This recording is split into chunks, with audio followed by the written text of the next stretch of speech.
وبركاته نحمده ونصلي على رسوله الكريم أما بعد فأعوذ بالله من الشيطان الرجيم بسم الله الرحمن الرحيم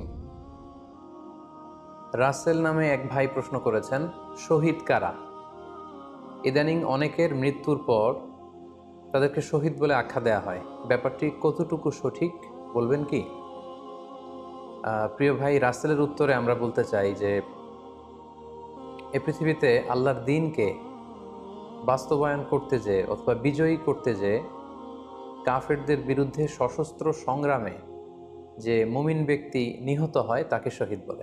আমি আবারও বলছি, আল্লাহর জমিনে আল্লাহর দ্বীনকে বিজয়ী করতে যেয়ে কাফেরদের বিরুদ্ধে সশস্ত্র সংগ্রামে যে মুমিন ব্যক্তি নিহত হয় তাকে শহীদ বলা হয়।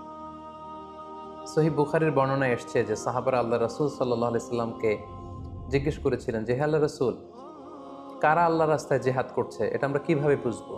তার উত্তরে আল্লাহর হাবিব সাল্লাল্লাহু আলাইহি ওয়াসাল্লাম বলেছিলেন, মান কাতালা লিতাকুনা কালিমাতুল্লাহি হিয়াল উলিয়া ফাহুয়া ফি সাবিলিল্লাহ।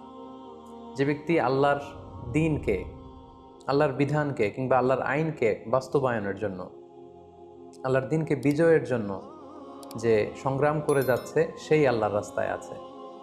আর সে আল্লাহর রাস্তায় থাকা অবস্থায় যদি কেউ মৃত্যুবরণ করে বা নিহত হয় তাকে ইসলাম শহীদ বলে ঘোষণা করেছে। তবে সেক্ষেত্রে একটি শর্ত রয়েছে, সেটি হচ্ছে দুন আগারাদিন মিন আগারাদিদ দুনিয়া। দুনিয়ার কোনো কারণে, দুনিয়ার কোনো লোভে পড়ে, দুনিয়ার কোনো স্বার্থের জন্য যদি কেউ আল্লাহ রাস্তায় জেহাদ করে মৃত্যুবরণও করে, সেই শহীদের কোনো মর্যাদা বাদাম আল্লাহ তাআলার কাছে নেই। কারণ আমরা হাদিস থেকে জেনেছি অনেক